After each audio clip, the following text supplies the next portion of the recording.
আয়াত ২৪। ইয়া আইয়ুহাল্লাযীনা আমানু ইসতাজীবু লিল্লাহি ওয়া লির-রাসূলি ইযা দাআকুম লিমা ইউহয়িকুম ওয়া'লামু আন্নাল্লাহা ইয়াহুলু বাইনাল মারই ওয়া কলবিহি ওয়া আন্নাহু ইলাইহি তুহশারুন।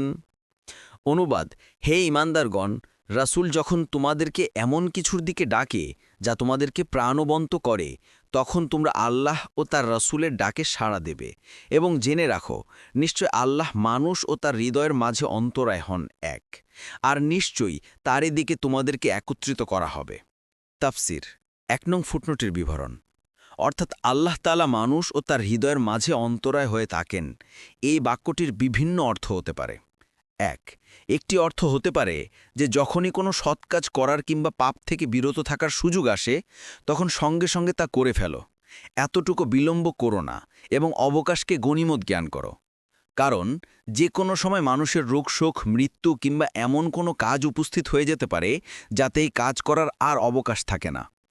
সুতরাং মানুষের কর্তব্য হলো আয়ু এবং সময়ের অবকাশকে গনিমত মনে করা, আজকের কাজ কালকের জন্য ফেলে না রাখা। কারণ এ কথা কারোরই জানা নেই যে কাল কি হবে। পরবর্তীতে ভালো কাজ করতে চাইলে সক্ষম নাও হতে পারো। ২.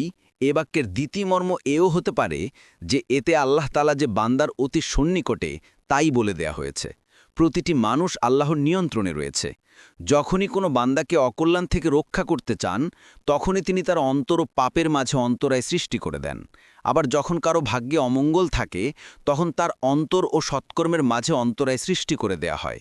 সে কারণে রাসূল সাল্লাল্লাহু আলাইহি ওয়াসাল্লাম অধিকাংশ সময় এই দোয়া করতেন, ইয়া মুকাল্লিবাল কুলুব থাব্বিত কলবি আলা দীনিক। অর্থাৎ, হে অন্তরসমূহের বিবর্তনকারী, আমার অন্তরকে আপনার দ্বীনের উপর প্রতিষ্ঠিত রাখুন। এটি তিরমিজিতে 2141 নং হাদিস। ইবনে কাসির ৩. ইবনে আব্বাস রাদিয়াল্লাহু আনহুমা বলেন, এর অর্থ আল্লাহ কাফিরের ঈমান ও মুমিনের কুফুরির মাঝে অন্তরায় হন। এটি আহমাদে ৩/১১২। ইবনে কাসির ৪.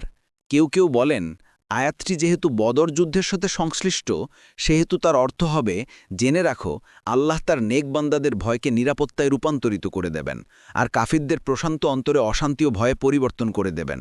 আবার তিনি ইচ্ছে করলে মুসলিমদের নিরাপদ অবস্থাকে ভীত অবস্থায় রূপান্তরিত করতে পারেন। ফাতহুল কাদির।